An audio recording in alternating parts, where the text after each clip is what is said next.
ہے لا ریب فیہ، یہ شک و شبہ سے بالا تر کتاب ہے، قانون ہے۔ اسلام کا ایک حصہ عبادات، دوسرا حصہ معاشرت، اسلامی معاشرت، اس نے ہمارے اندر جگہ نہیں بنائی۔ جو پٹھانوں کی معاشرت ہے وہ اسی پہ چلتے ہیں، جو پنجابیوں کی معاشرت ہے وہ اس پہ چلتے ہیں، جو سندھیوں کی ہے وہ اس پہ چلتے ہیں، جو بلوچوں کی ہے وہ اس پر چلتے ہیں۔ اسلام ہماری معاشرت بدل دیتا تو پوری دنیا کے انسانوں کے لیے اسلام میں آنا بہت آسان ہو جاتا۔ جو عبادات سے متاثر کوئی کوئی ہوتا ہے، اور معاشرت ایسی چیز ہے جو اس طرح کھینچتی ہے جیسے شہد مکھی کو کھینچتا ہے، اور جیسے روٹی بھوکے کو کھینچتی ہے، اور جیسے پانی پیاسے کو کھینچتا ہے۔ اسلامی معاشرت ایسی خوبصورت زندگی ہے کہ جو لوگوں کو کھینچتی ہے۔ شادی بھی معاشرت کا حصہ ہے۔ میرے نبی نے خود 11 شادیاں کی، 13 کی، 2 شادیاں نکاح ہوا اور طلاق دے دی، گھر نہیں بسایا، 11 گھر بسائے، 2 کا آپ کی زندگی میں انتقال ہو گیا، حضرت زینب بنت خزیمہ اور حضرت خدیجہ بنت خویلد رضی اللہ تعالی عنہما۔ 4 بیٹیوں کی شادی کی، 11 شادیاں خود کی، شوہر بن کے دکھایا، باپ بن کے دکھایا، سسر بن کے دکھایا کہ ہماری معاشرت جہاں ہمارا جوائنٹ فیملی سسٹم ہے، اگر ہم لوگ شریعت کو جانتے تو یہ بڑا خوبصورت نظام تھا، لیکن چونکہ ہم شریعت نہیں جانتے تو جوائنٹ فیملی سسٹم سے بہت بڑا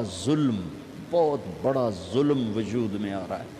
یہ وہ ظلم ہے جو عدالتوں میں ڈسکس نہیں ہو رہا، جو پنچایتوں میں ڈسکس نہیں ہو رہا، یہ وہ ظلم ہے جو گھروں میں ہو رہا ہے، کیونکہ اپنی وہ حدود باؤنڈری لائن نہیں جانتے کہ میری باؤنڈری کہاں سے شروع ہوتی ہے اور کہاں جا کر ختم ہوتی ہے۔ ایک گھر کیسے چلنا چاہیے، اس پر سینکڑوں آیات آئی ہیں۔ اتنی آیات نماز کے لیے نہیں آئیں جتنی ایک گھر کیسے چلنا چاہیے، جتنی اس کے لیے آیات آئیں۔ سورۃ النساء ساری گھر کی زندگی بتاتی، سورۃ المائدہ گھر کی زندگی بتا رہی، سورہ تحریم گھر کی زندگی بتا رہی، سورہ طلاق گھر کی زندگی بتا رہی، سورہ بقرہ میں گھر کی زندگی کی سینکڑوں آیات ہیں کہ ایک گھر کیسے چلنا چاہیے۔ چونکہ یہ نہ مولوی جانتا ہے، نہ جج جانتا ہے، نہ یہ ایسی بچہ جانتا ہے، نہ ڈاکٹر جانتا ہے، نہ دیہاتی جانتا ہے، نہ شہری جانتا ہے کہ گھر کیسے چلتا ہے۔ چونکہ یہ چیپٹر میں آپ کو کیا گلا دوں، ہمارے مدرسوں میں بھی نہیں پڑھایا جاتا۔ ہمارے مدرسے بھی زور دکھاتے ہیں جہاں کوئی اختلافی بات آ جائے، پھر انہوں نے ویکھن والے ہوندے زور کیویں لگدے۔ جہاں کوئی اخلاقی بات آ جائے تو استاد بھی ٹھنڈا ہوتا ہے، شاگرد بھی ٹھنڈے ہوتے۔ تو یہ چیپٹر تو پڑھائے نہیں جاتے، مدرسوں میں بھی نہیں پڑھائے جاتے۔ تو میں آپ سے کیا گلہ کروں، تو ہمارے مدرسے سے پڑھے ہوئے بچوں کو نہیں پتہ، ہمارے علماء کو نہیں پتہ کہ گھر کیسے چلتا ہے، کہ نبی کی وہ زندگی جو گھر میں تھی وہ کیسی تھی۔ یہ نہ پڑھی جاتی ہے نہ پڑھائی جاتی۔ 11 شادیاں شوق کی تھیں، 11 شادیاں شوق کی تھیں۔ شوق ہوتا تو 25 سال کا خوبصورت جوان 40 سال کی عورت سے شادی کرتا، جن کے 2 شادیاں پہلے ہو چکی ہیں اور ہر شادی سے اولاد موجود ہے، اور آپ ایسے حسین ہیں کہ حضرت عائشہ فرماتی ہیں کہ یوسف علیہ السلام کو دیکھ کر عورتوں نے ہاتھ کاٹے تھے، میرے محبوب کو دیکھتی تو سینے چیر کے بیٹھ جاتی۔ اور ام معبد ایک بدو عورت نے آپ کا حلیہ بیان کیا تھا، رأیت رجلا ظاہر الوضاء ابلج الوجہ، میں نے ایک جوان دیکھا یوں لگا جیسے چاند زمین پہ اتر آیا۔ کیا کہنے، لم تعبہ فجلا لم تزری بہ سعلا، نہ پیٹ آگے نکلا ہوا، نہ سر کے بال اڑے ہوئے، حسین دیکھتے ہی نظروں میں جچ جانے والا، وسیم جتنا دیکھوں اتنا دیکھنے کا شوق بڑھتا چلا جائے، قسیم جدھر سے دیکھوں حسن ہی حسن نظر آئے۔ ان تکلم علیہ البہا، بولے تو نور چھا جائے، ان سکت علیہ الوقار، چپ ہوں تو وقار چھا جائے، ادعج موٹی آنکھ، اکحل سرمگی، اشکل لمبی، احور سیاہ،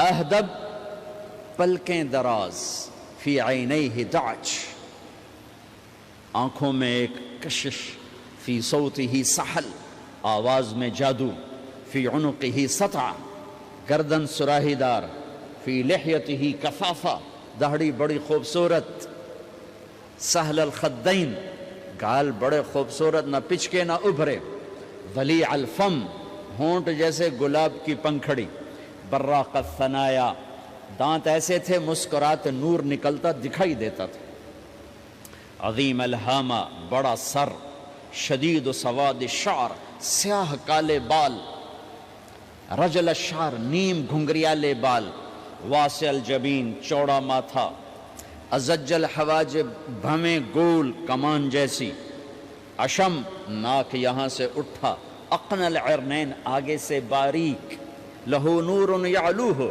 یہاں نور جگمگ جگمگ کرتا رہتا تھا، ان فرقت عقیقت و فرق و الا فلا، جب کبھی مانگ نکالتے، کبھی نکالتے تھے کبھی نہیں نکالتے تھے، جب کبھی مانگ نکالتے اور پگڑی شریف اتارتے، ٹوپی اتارتے تو مانگ سے نور نکلتا نظر آتا تھا۔ ایسے جوان کو لڑکی نہیں ملے گی، ایسا حسن و جمال۔ اما عائشہ رضی اللہ عنہ وہ سی رہی تھی کرتا سی رہی تھی کپڑا، تو سوئی گر گئی تو کمرے میں اتنی روشنی نہیں تو اس کے یوں کر رہی تھی، اتنے میں میرے نبی اندر آئے تو آپ کے چہرے کے نور سے سوئی چمکنے لگی، ایسا حسن و جمال۔ اور 40 سال کی عورت سے شادی ہو رہی اور 25 سال ان کے ساتھ گزار دیے، 50 برس کے ہو گئے، 50 سال کے بعد 10 شادیاں، جبکہ شوق اور خواہش ختم ہوتی چلی آ رہی ہوتی ہے۔ میرے نبی نے کہا ما زوجت وما تزوجت الا بوحی من السماء نزل به جبرائیل، فرمایا لوگوں میں نے جہاں شادی کی، میں نے جہاں بیٹی دی، پہلے آسمان سے وحی آئی پھر میں نے قدم اٹھایا، پھر فرمایا میں نے جہاں شادی کی، میں نے جہاں بیٹی دی، آسمان سے بشارت آئی کہ سب جنتی ہیں، سب جنتی۔ یہ شوق کی شادیاں نہیں تھیں، یہ امت کو سکتروں کی طرح ہیں۔ نماز، روزہ، حج، زکوٰۃ کے احکام مختصر، 5 وقت نماز پھر چھٹی، سال میں 1 دفعہ زکوٰۃ پھر چھٹی، زندگی میں 1 دفعہ حج پھر چھٹی، لیکن 24 گھنٹے میرے ساتھ کوئی لگا ہوا ہے، میں کسی کے ساتھ لگا ہوا ہے، میرا کبھی روپ باپ کا ہے، کبھی خامد کا ہے، کبھی بھائی کا ہے، کبھی بیٹے کا ہے، کبھی سسر کا ہے، کبھی چاچے کا ہے، کبھی مخالف کا ہے، کبھی مسجد میں ہے، کبھی دکان پر ہے، کبھی جج کی کرسی ہے، کبھی اے سی کی کرسی ہے، کبھی قائد ہے، کبھی ماتحت ہے، کبھی افسر ہے، کبھی چپڑاسی ہے، میرے تو لاکھوں روپ ہیں، ہر روپ میں میرا اللہ کیا چاہتا ہے، بارش کے قطروں کی طرح احکام ہیں ہماری طرف۔ اس میں سے ایک یہ مجلس ہے شادی کی کہ ایک لڑکا اور لڑکی کیسے زندگی گزارے، یہ سمجھانے کے لیے، خامد اور بیوی کیسے زندگی گزاریں یہ سمجھانے کے لیے میرے نبی نے 11 شادیاں کی، اور اپنی عرب کی معاشرت کو توڑ کر اپنی معاشرت ان پر نافذ فرمائی اور اپنی خوبصورت زندگی ان تک پہنچائی۔ عرب میں عورت کو ذلیل سمجھا جاتا تھا، اب بھی کوئی خاص عزت کوئی نہیں ہے، تو میرے نبی نے فرمایا خیرکم خیرکم لأہلِ، سب سے بہترین مسلمان وہ ہے جو بیوی سے اچھا سلوک کرتا ہو، وما انا خیر لأہلی، اور تم سب میں میرا سلوک اپنی بیویوں کے ساتھ سب سے اچھا ہے، سب سے اچھا ہے۔ آپ مجلس میں تشریف فرما ہیں، تنہا نہیں بیٹھے ہوئے، لوگ بیٹھے ہوئے ہیں۔ ایک صحابی پوچھتے ہیں یا رسول اللہ آپ کو سب سے زیادہ کس سے محبت، آپ کو سب سے زیادہ کس سے محبت؟ سبحان اللہ، کیا زندگی سمجھائی ہے میرے نبی نے۔ بھائیو کچھ سیرت پڑھا کرو اللہ کے واسطے، صرف اخبار دے مگر ہی نہ لگے رہے کرو، میرے نبی کی زندگی کچھ پڑھا کرو، صحابہ کی زندگی پڑھا کرو، صحابیات کی زندگی پڑھا کرو۔ میرے نبی سے مسجد میں الگ نہیں، اکیلے نہیں، مسجد میں لوگوں کے سامنے ایک شخص پوچھتے ہیں یا رسول اللہ آپ کو سب سے زیادہ کس سے محبت ہے؟ آپ نے کہا عائشہ سے۔ ہمارے ماحول میں کوئی یہ کہہ سکتا ہے مجھے اپنی بیوی سے سب سے زیادہ پیار ہے؟ اس سے ویلے انہاں فتویٰ لاؤں لا بے ران مرید آ گیا ہی نہیں، آئے ویکھو بھائی زان مرید آ گیا جے۔ جس سے سب سے زیادہ محبت کرنی تھی اسی کو سب سے زیادہ ذلیل کرتے ہیں۔ دیکھو سب سے اہم رشتہ، میری بات غور سے سننا چونکہ ہمارا معاشرہ اس کو شاید ہضم نہ کر سکے تو آپ بھی نہیں کر سکیں گے، سب سے اہم رشتہ خامد اور بیوی ہے، سب سے مقدس رشتہ ماں باپ، سب سے مقدس رشتہ ماں باپ، لیکن سب سے بنیادی رشتہ خامد اور بیوی ہے۔ اللہ نے پہلا رشتہ جو دھرتی پہ قائم کیا وہ ایز اے ماں باپ نہیں، ایز اے خامد اور بیوی۔ آدم کو خامد بنایا، حوا کو بیوی بنایا، پھر انہی کو ماں باپ بنایا، انہی کو دادا دادی بنایا، انہی کو نانا نانی بنایا، انہی کو ساس اور سسر بنایا۔ سارے رشتے خامد اور بیوی سے جنم لیتے ہیں، آگے یہی دو رشتے روپ بدلتے ہیں۔ خامد اور بیوی کا رشتہ سب سے بنیادی ہے، سب سے اہم ہے، سب سے بڑا ہے، اور سب سے پہلا ہے اور سب سے آخری ہے۔ پہلا رشتہ بھی خامد اور بیوی کا قائم ہوا، اور دنیا میں بھی آخری رشتہ خامد بیوی رہ جاتا ہے۔ پتران دی شادی ہو گئی، دھیان دی بھی شادی ہو گئی، بڈھا بڈھی کلے بیٹھے۔ ہمارے دیس کی کہانی کیا، میرے گھر کی کہانی۔ میں تبلیغ میں، میرا چھوٹا بھائی لاہور میں، بہنیں اپنے گھر، ماں پیو کلے بیٹھے ہوئے، ہمارے پاس آنے کے لیے تیار نہیں، اپنی جگہ چھوڑنے کے لیے تیار نہیں۔ پھر باپ فوت ہو گئے تو ہم نے منتیں کر لیں اپنی ماں کی کہ میں فیصل آباد میں رہتا ہوں، میرا بھائی لاہور میں ہوتا ہے، کہ ساڑھے کو لا جاؤ نہ پتر، میں توڑے پیو دی جا نہیں چھڑنی۔ نہیں آئے ہمارے پاس، تنہا زندگی گزار دی۔ ہم تو آئے مہمانوں کی طرح آئے اور چلے گئے، تنہا زندگی گزار دی۔ تو پہلا رشتہ خامد اور بیوی، آدم اور حوا۔ پھر دنیا میں بھی اگر زندگی ہے، پہلے مر جاؤں تو الگ بات ہے، اگر زندگی ہے تو پھر آخری رشتہ خامد اور بیوی، اور جنت میں جا کے ہمیشہ کا رشتہ خامد اور بیوی۔ ہر آدمی اپنی بیوی کے ساتھ اور ہر عورت اپنے خامد کے ساتھ جنت میں جوڑا جوڑا ہوں گے۔ بچے اپنی جنت میں، ماں باپ اپنی جنت میں، ساس سسر اپنی جنت میں، بھائی بہن اپنی جنت میں۔ جنت میں بھی خامد اور بیوی کا اللہ نے ساتھ بنایا ہے۔ یہ رشتہ سب سے اہم رشتہ ہے۔ اس رشتے کو باقی رکھنے کے لیے اللہ تعالیٰ نے سینکڑوں آیات اتاری، اور اس میں دخل اندازی کے لیے کوئی راستہ نہیں چھوڑا، اولاد کو بھی نہیں چھوڑا کہ خامد اور بیوی کے رشتے کو۔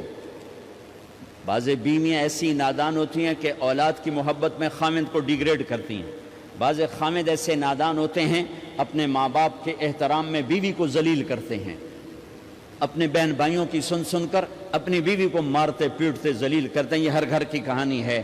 ان دونوں سے میرے اللہ نے روکا ہے۔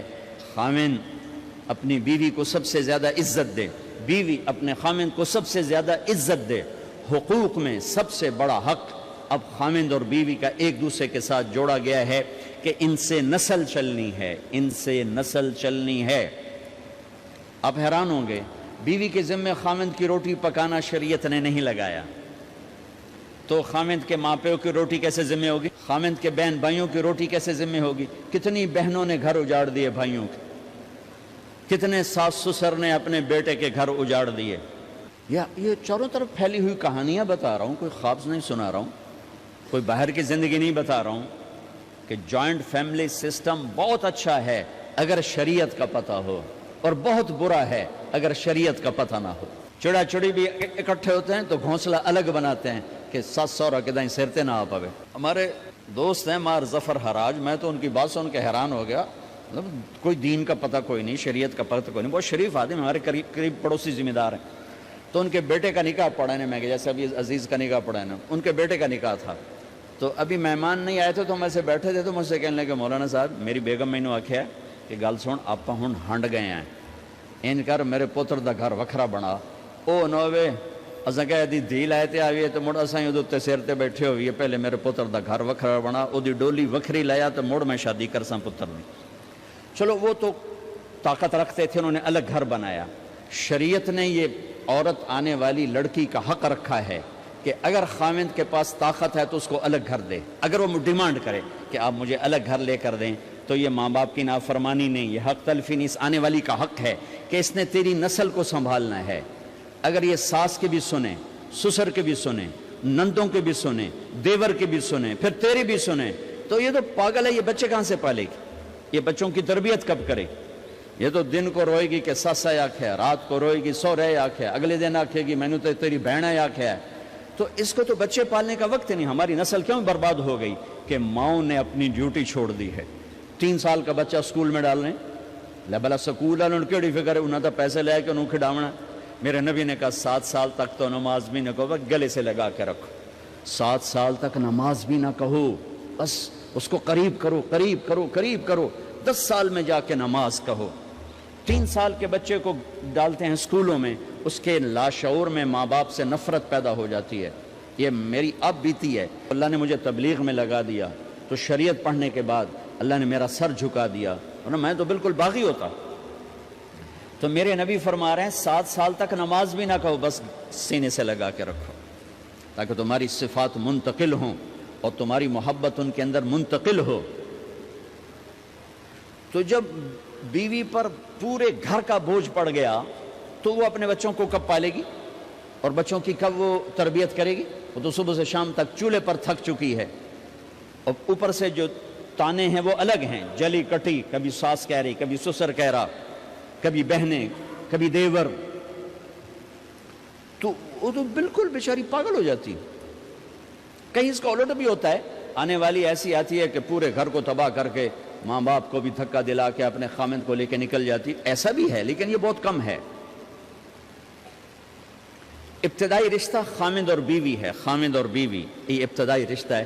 اللہ نے آدم کو بنایا اور حوا کو ساتھ بیوی بنایا, اولاد بعد میں دی.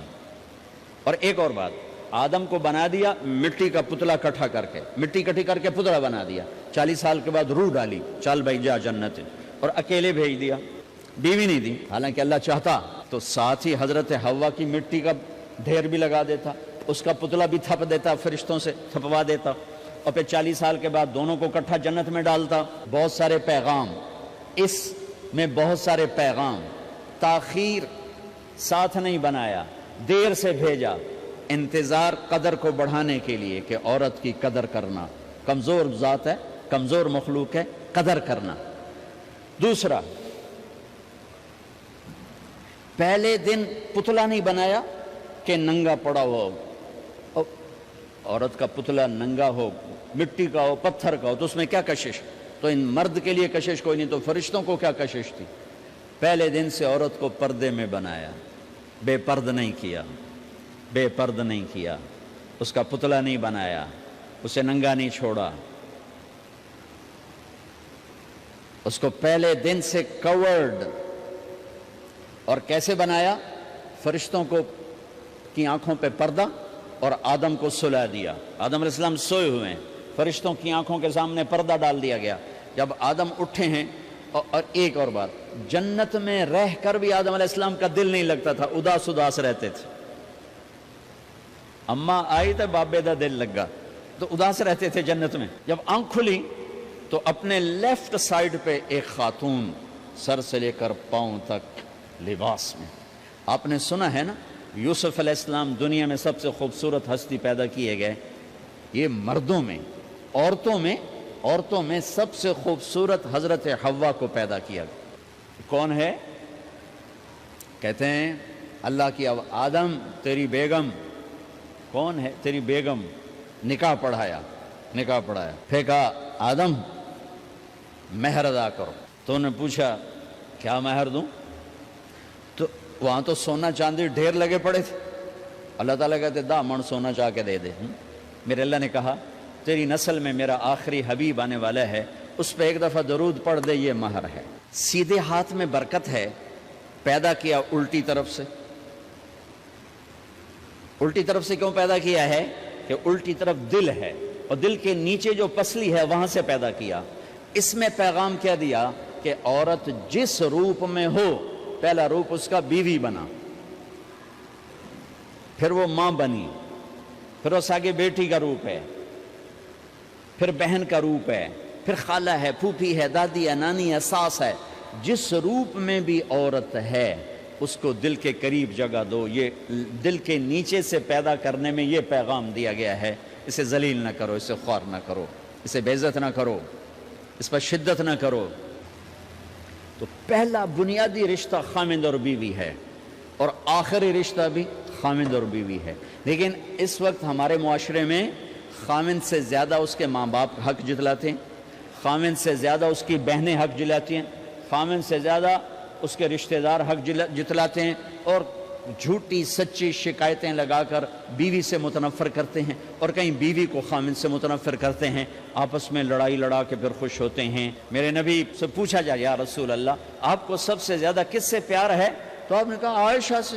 اللہ، وہ جھینپ کے کہنے کہ نہیں، میں پوچھ رہا ہوں لوگوں میں آپ کو کس سے زیادہ پیار ہے؟ تو آپ کہتے ابو بکر سے۔ تو آپ نے پھر کہا ابوہا، مجھے عائشہ کے باپ سے زیادہ پیار ہے۔ پھر پہلے عائشہ کا، تو پھر کہتے ابو بکر۔ تو آپ نے کہا نہیں، ابوہا، مجھے عائشہ کے باپ سے سب سے زیادہ پیار ہے۔ یہ آپ کو میسج دیا ہے کہ گھر کی زندگی کیسے ہوتی ہے، کوئی عشق نہیں چڑھا ہوا تھا، میسج ہے نا۔ ام عائشہ چھوٹی عمر کی تھیں، ان کو آٹا گوندھ کے دیتے تھے، آٹا گوندھ کے دیتے تھے، پھر جب ان کو آٹا گوندھنا آ گیا پھر چھوڑ دیا، پھر ان کو سامنے بٹھا کر لقمے بنا کے کھلاتے تھے۔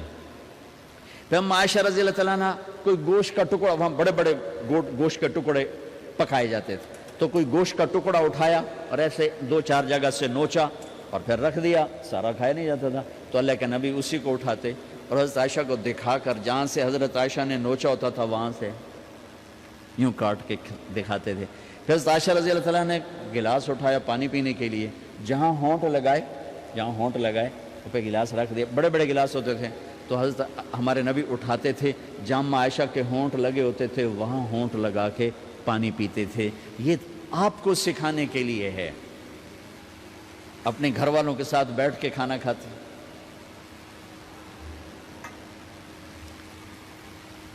یہ میرے نبی کی معاشرت ہے، یہ میرے نبی کی زندگی۔ گھر میں جھاڑو دیتے، اپنے کپڑے خود دھوتے، کوئی چیزیں بکھری پڑی ہوتی تو بیوی کو نہیں ڈانٹتے، خود اٹھ کے سیٹ کر کے رکھ دیتے، گھر والوں کے ساتھ مل کر برتن دھوتے، صفائی کرتے، گھر والوں کے ساتھ مل کر۔ یہ میرے نبی کی ایک خوبصورت زندگی ہے بھائیوں بہنوں، ہم بھلا چکے ہیں۔ بیوی کے لیے خامند کو سب سے بڑا حقدار۔ بعض لڑکیاں ایسی نادانی کرتی ہیں کہ شادی کے بعد بھی اپنے ماں باپ کی آنکھ کو دیکھ کے چلتی ہیں۔ شادی کے بعد سب سے بڑا حق خامند کا ہے، شادی کے بعد سب سے بڑا حق خامند کا ہے۔ ماں باپ پیچھے چلے جاتے ہیں، بہن بھائی پیچھے چلے جاتے ہیں، لیکن یہ نادانیاں بھی دیکھنے کو ملتی ہیں کہ شادی کے بعد بھی ماں باپ اپنی بچی کو اپنے قابو میں رکھنے کی ترتیبیں سوچتے ہیں تو وہ بھی اپنی بچی کا گھر برباد کر دیتے ہیں۔ میرے نبی سے پوچھا گیا یا رسول اللہ عورت پر سب سے زیادہ کس کا حق ہے؟ تو آپ نے فرمایا اس کے خامند۔ ایک خاتون ہے، یا رسول اللہ میری شادی ہو رہی ہے تو میرے اوپر میرے خامند کا کیا حق ہے؟ تو آپ نے ارشاد فرمایا تیرے خامند کے جسم پر زخم ہو، زخموں میں پیپ پڑ جائے اور تو اپنی زبان سے چاٹ کے زخم صاف کرے تو تو نے اپنے خامند کا حق ادا نہیں کیا۔ خامند کو سمجھایا کہ سب سے بہترین مسلمان وہ ہے جو بیوی سے اچھا سلوک کرتا ہے، اور میرا سب سے اچھا سلوک ہے اپنی بیویوں کے ساتھ، یعنی قاب قوسین او ادنا آپ کا مقام ہے۔ اللہ پاک کا دیدار اپنی آنکھوں سے کیا ہوا ہے، اور آپ ہمیں معاشرت سکھا رہے ہیں کہ ایک جہاد کے سفر سے واپس آ رہے ہیں، اما عائشہ ساتھ ہیں، تو آپ نے صحابہ سے کہا بھئی آگے چلے جاؤ، وہ سارے آگے چلے گئے۔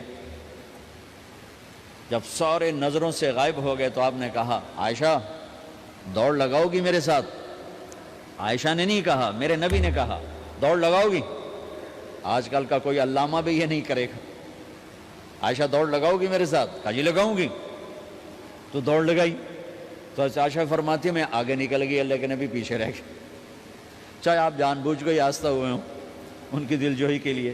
کچھ سال گزر گئے، پھر جہاد کے سفر سے واپسی ہو رہی ہے، تو آپ نے صحابہ سے کہا بھائی آگے چلے جاؤ، وہ سارے آگے چلے گئے، غائب ہو گئے۔ عائشہ دوڑ لگائیں؟ کہا جی لگائیں۔ تو فرمایا کہ ان دنوں میں ذرا موٹی ہو گئی تھی، جب دوڑ گئی تو اللہ کے نبی آگے نکل گئے، تو پھر آپ نے کہا عائشہ ہذہ بتلک، عائشہ اب تیرا میرا حساب برابر ہو گیا، اس دفعہ تو آگے نکل گئی، آج میں آگے نکل گیا۔ یہ میرے نبی کی معاشرت ہے کہ بھری محفل میں کہہ رہے ہیں مجھے عائشہ سے سب سے زیادہ پیار ہے۔ اور عرب میں عیب تھا، جیسے ہمارے ہاں بھی عیب ہے کہ کوئی بھری محفل میں کہ مجھے بیوی سے سب سے زیادہ پیار، کہ تیری ماں کتنے گئی؟ بھائی ماں کا اور خانہ ہے، بیوی کا اور خانہ ہے، ماں کی اور جگہ ہے، بیوی کی اور جگہ ہے۔ تو میں آپ سب سے کہتا ہوں ماں باپ کی وجہ سے بیویوں پہ زیادتی نہ کرو، بیوی کی وجہ سے ماں باپ پہ زیادتی نہ کرو۔ بڑے ہو تو بڑے بنو۔ ہمارے نبی آپ سسر بھی ہیں نا، آپ نے 4 بیٹیوں کی شادیاں کی، 2 تو ایک ہی کو دے دی عثمان کو، رقیہ اور ام کلثوم رضی اللہ تعالیٰ عنہما، حضرت عثمان کے نکاح میں، ابو العاص رضی اللہ تعالیٰ عنہ کو زینب، اور سب سے پیاری محبوب بیٹی حضرت علی رضی اللہ تعالیٰ عنہ۔ باقی 3 نکاح بڑے سادہ کیے، حضرت فاطمہ کا نکاح بڑے دھوم دھام سے کیا۔ ان کا رشتہ لے کر صدیق آئے، یا رسول اللہ میں خواہش مند ہوں، آپ چپ رہے۔ پھر حضرت عمر بعد میں گئے، یا رسول اللہ میں خواہش مند ہوں، آپ چپ رہے۔ تو عبد الرحمن بن عوف رضی اللہ تعالیٰ نے حضرت علی سے کہا علی تو جا، تجھے دے دیں گے۔ وہ کہنے کہ میں تو بہت غریب ہوں، مجھے کہاں دیں گے؟ حضرت علی کا ذاتی گھر بھی نہیں تھا، کسی سے ایک کوٹھا مانگ کے اس میں رہ رہے تھے مدینہ میں۔ کہا نہیں تو جا جا۔ تو یہ مسجد میں پہنچے، اللہ کے نبی کو دیکھا تو ایسا روب طاری ہوا کہ بولے ہی کچھ نہیں۔ اللہ کے نبی کو تو پتہ ہے کہ کیا ہے اور کس لیے ہے۔ تو آپ نے کہا علی کیسے آئے؟ چپ۔ کہا لگتا ہے فاطمہ کے رشتے کے لیے آئے ہو؟ جی ہاں۔ تو آپ نے کہا انشاءاللہ، اتنا کہا انشاءاللہ، اور چپ ہو گئے۔ تو حضرت علی چپ کر کے اٹھ کے باہر آ گئے، صحابہ باہر کھڑے ہوئے تھے۔ تو کہنے لگے یار دیکھا نا، میں تمہیں پہلے ہی کہتا تھا مجھے نہ بھیجو، انکار ہو گیا، بولے ہی کچھ نہیں۔ تو حضرت عبد الرحمن بن عوف کہنے لگے جنہوں نے بھیجا تھا وہ کچھ تو کہا ہوگا، کہ بس انشاءاللہ کہا تو اللہ کے بندے ہاں ہو گئی، نبی کی انشاءاللہ ہاں ہوتی ہے، یہ ہاں کیوں نہیں کی؟ سبحان اللہ، اللہ اکبر، یہ ہاں کیوں نہیں کی؟ گھر گئے، فاطمہ علی کا رشتہ آیا ہے کر دوں، اس لیے ہاں نہیں کی۔ ہم تو بیٹیوں سے پوچھتے ہی نہیں، عیب سمجھتے ہیں بیٹیوں سے پوچھنا، جی میں گاں نو بن چھڑیا قلعے نال، ایویں اسی دیاں نو بن چھڑنے قلعے نال۔ مجھے ایک اپنی مطلب برادری لیول کے ایک خاتون کا فون آیا کہ مولانا پڑھایا مجھے لاہور میں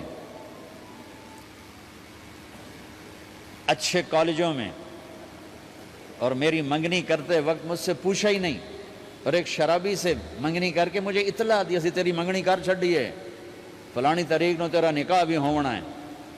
مجھے آج تک گلہ ہے، پوچھ لیتے، اگر نہیں پوچھا تھا چلو میں انہاں ساڑھے پنجاب وچ کوئی نہیں پوچھ دے، گاں مجھ دی طرح ٹور چھڑ دین، تو چلو اتنا تو ویکھ لیندے بھی کم از کم شراب تا نہ پیندا۔ ایک شرابی نال میرا نکاح کر چھڑ، ساری زندگی اڈیاں رگڑ رگڑ میری گزر گئی۔ علی جیسا رشتہ آیا ہو تو اوپر سے حکم بھی آ چکا ہو کہ علی کو ہی دینا ہے، تو پھر آپ فاطمہ سے پوچھیں فاطمہ تیرا رشتہ آیا ہے علی کا، کر دوں؟ حضرت فاطمہ نے ہاں کی تو پھر مسجد تشریف لائے۔ یہ آپ کو معاشرت سکھائی جا رہی کہ بیٹیوں سے بھی پوچھو، زندگی انہوں نے گزارنی ہے، تم نے تو نہیں گزارنی۔ بس میری غیرت دا سوال ہے، میں اتنا ہی کرنا نہیں تو بیٹھی رہے۔ میری اپنی فیملی میں اتنی عورتیں بوڑھی ہو کے قبروں میں چلی گئیں، بس اتنا ہی کرنا نہیں کرنا تو بیٹھی رہے، وہ بیٹھی رہ گئیں۔ یہ ظلم و ستم ہے جو تمہاری عدالت میں بھی نہیں آتا، کوئی کیس بھی نہیں ہوتا، لیکن اللہ کی عدالت میں کیس درج ہو چکا ہے کہ میرے نبی نے علی جیسے داماد کے لیے بھی پہلے پوچھا، حالانکہ اشارہ ہو چکا ہے۔ ابھی بتاتا ہوں میں۔ فاطمہ بیٹی علی کا رشتہ ہے، کر دوں؟ انہوں نے کہا کر دیں، پھر کہا بلاؤ۔ پھر علی آئے، کہا علی جمع کرو لوگوں کو، مسجد ساری بھر گئی۔ تو آپ ممبر پر تشریف فرما ہوئے، حضرت علی کو ایسے سامنے بٹھایا، کہ لوگوں مجھے جبریل اللہ کی طرف سے پیغام دینے آئے ہیں کہ میں اپنی بیٹی فاطمہ کا نکاح علی کے ساتھ کر دوں۔ آسمان سے وحی بھی آئی ہو اور پھر بھی پوچھا جائے، یہ میرے نبی کی معاشرت ہے۔ ہم تو پوچھنا عیب سمجھتے اور اسے ذلت سمجھتے ہیں۔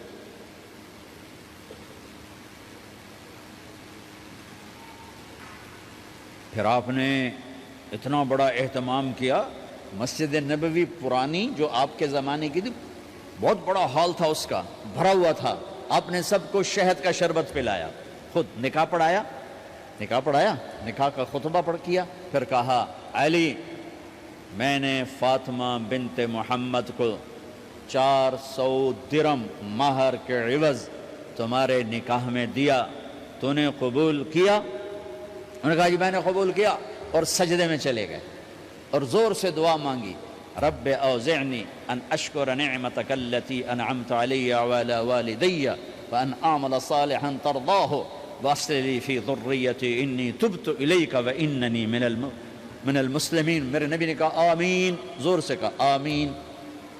نکاح ہو گیا، رخصتی ہوئی 6 مہینے بعد، 1 مہینے بعد، 1 سال بعد، 3 روایات ہیں، فوراً 4 روایات، لیکن زیادہ صحیح ہے دیر کے بعد، فوراً نہیں ہوئی، کچھ عرصے کے بعد رخصتی ہوئی۔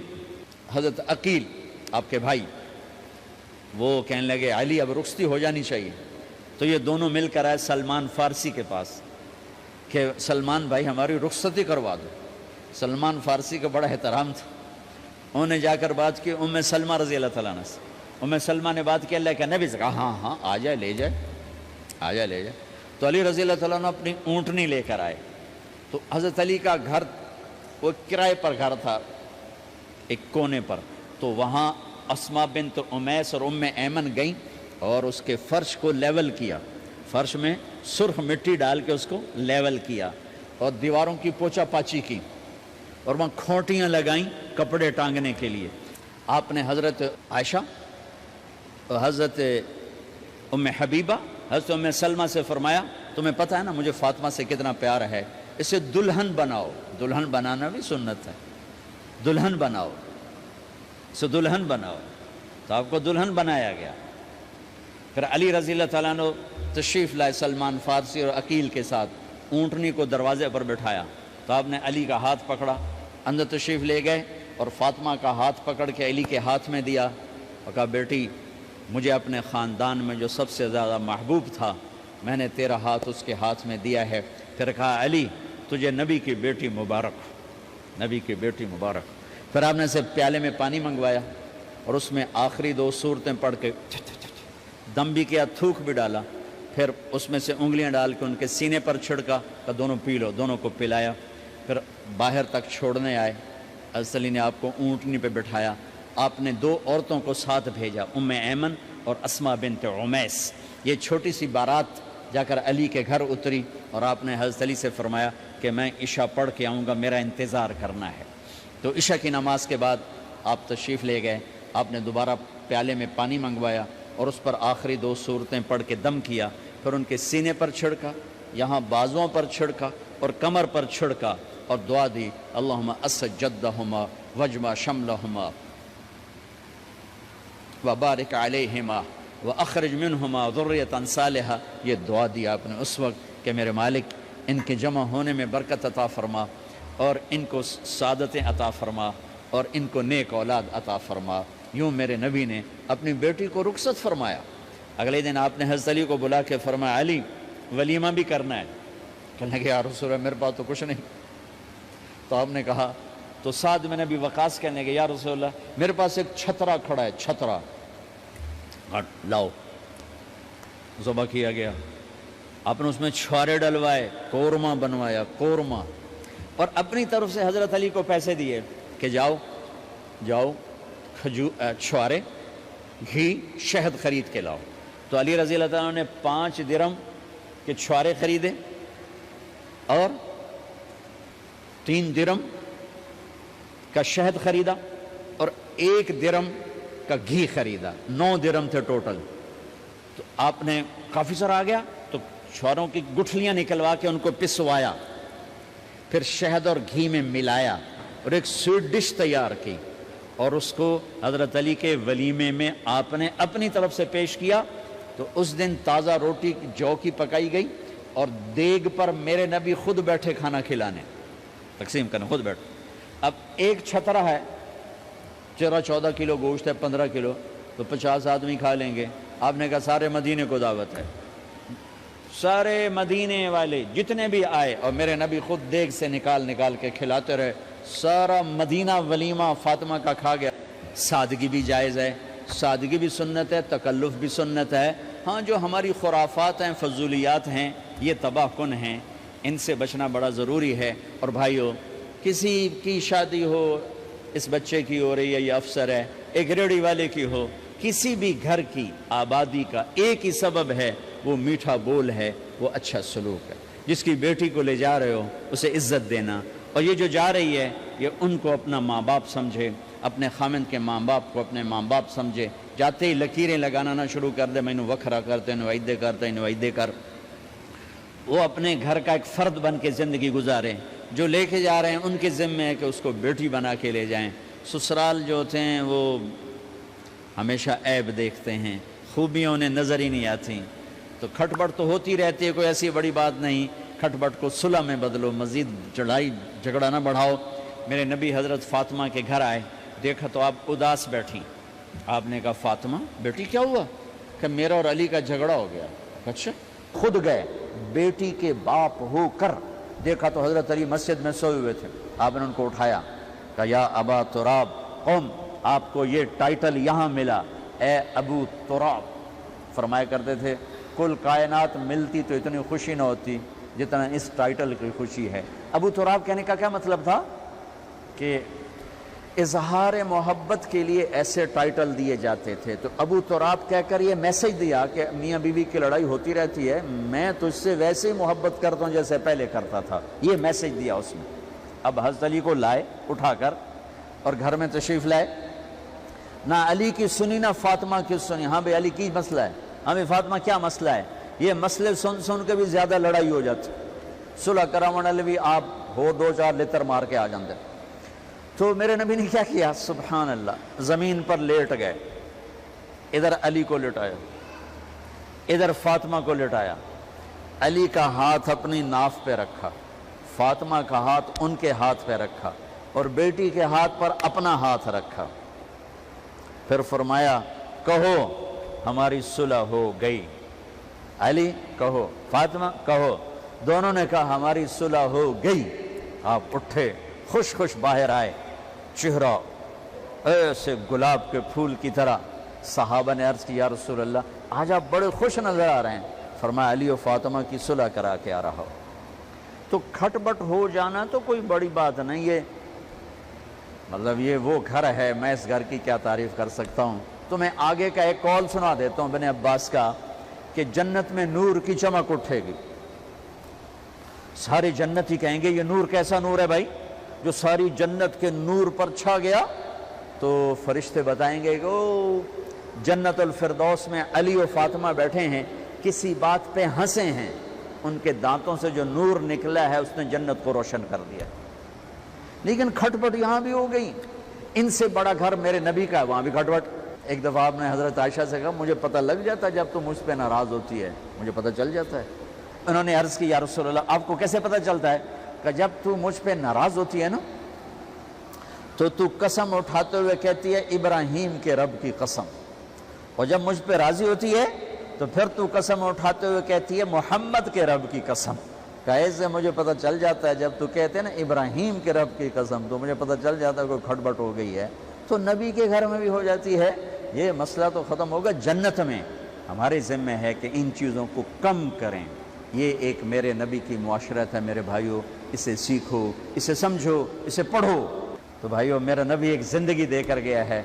یہ چونکہ شادی کا موقع ہے اس کو میں نے تفصیل سے بیان کیا ہے, اس کی تفصیل بیان ہی نہیں کی جاتی. یہ اتنی ضروری ہے جتنی نماز ضروری ہے. نماز تو 5 وقت پڑھیں گے, زندگی 24 گھنٹے روپ بدل رہی ہے. ہر روپ میں میرا نبی کیا چاہتا ہے اس کو سیکھو, اس کو سمجھو. کرو گے اللہ آپ کو چمکائے گا, بنائے گا. اپنی کمائیوں میں حلال لاؤ, حرام سے بچو. جج بھی بیٹھے ہیں, وکیل بھی بیٹھے ہیں, کسی ظالم کے وکیل نہ بنو. ولا تقل للخائنین خصیما. آپ کو ایک آیت میں جوڈیشری جج مقننہ اور وکلاء کا پیغام اللہ کا سنا دیتا ہوں. انا انزلنا الیک الکتاب بالحق لتحکم بین الناس بما اراک اللہ ولا تقل للخائنین خصیما. مقننہ قانون ساز. تو انا انزلنا الیک الکتاب بالحق، قانون بنانے کا حق اللہ کو ہے، اللہ کے قانون کو اپناؤ. آگے جج حضرات، فحکم لتحکم بین الناس بالحق، ججوں کو حکم ہے کہ حق فیصلے کرنا، بک نہ جانا، دب نہ جانا، حق کے فیصلے کرنا. تیسرا وکلاء کو ولا تقل للخائنین خصیما، ظالم بددیانت کی وکالت کے لیے کھڑے نہ ہو جانا ورنہ مارے جاؤ گے، مارے جاؤ گے. ولا تقل للخائنین خصیما، ان کے لیے دلائل قائم نہ کرنا ورنہ ہلاک و برباد ہو جاؤ گے. تو بھائیو، یہ نکاح کو ذرا میں نے تفصیل سے بیان کی ہے کہ یہ زندگی ہے جس کو سیکھنا ہے. حلال کماؤ، بچوں کو حلال دو، بیوی کو حلال دو. اللہ کی قسم حرام سے کبھی بہار نہیں آتی اور حلال پہ کبھی خزاں نہیں. حلال کھانا، حلال کھلانا تو تم شاد و آباد رہو گے. اللہ میں عمل کی. وَفَلْ بِنَا مَا أَنْتَ أَهْلُهُ انک اہل التقوی و اہل المغفرہ. اے زمین و آسمان کے شہنشاہ جس کی بادشاہی کو زوال نہیں، ہم تیرے بندے، تیرے حبیب کے امتی خوفناک زوال کا شکار ہیں، خوفناک تباہی کا شکار ہیں، اور نہ کوئی جائے پناہ ہے، نہ کوئی آس ہے، نہ کوئی امید ہے. تو ہماری آخری آس ہے، تو ہماری آخری امید ہے، تو ہماری آخری جائے پناہ ہے. میرے مولا، ہم اس چھوٹے سے بچے کی طرح ہیں جس کے ماں باپ بھی بھٹک گئے ہوں اور بہن بھائی بھی بچھڑ گئے ہوں، اور وہ تنہا میرے مالک چاروں طرف ڈھونڈتا پھر رہا ہو کہ منزل کہاں ہے، ٹھکانہ کہاں ہے. تیرے محبوب کی امت عرب و عجم اس وقت میرے مالک بھٹکے ہوئے راہی کی طرح ہیں، اس بھٹکے ہوئے معصوم بچے کی طرح ہیں. ہم تجھے تیری عزتوں کا واسطہ، تیرے محبوب کے آنسوؤں کے طفیل تجھ سے مانگتے ہیں. اپنے محبوب کی امت پر رحم فرما، کرم فرما. اور خاص طور پر جس دیس میں تو نے ہمیں جنم دیا، جس مٹی سے تو نے ہمیں پیدا کیا، جس مٹی میں تو نے ہمارے ماں باپ کی قبریں بنا دی، ہمارے آباء و اجداد کی قبریں بنا دی، جس دیس کو تو نے ہماری پہچان بنایا، میرے مولا وہ خون و خون ہے. ہم تیری منت کرتے ہیں، ہمارے حال پہ رحم فرما. میرے مالک، تیرے نبی نے بھی وطن سے پیار کیا، وطن کے لیے دعا مانگی.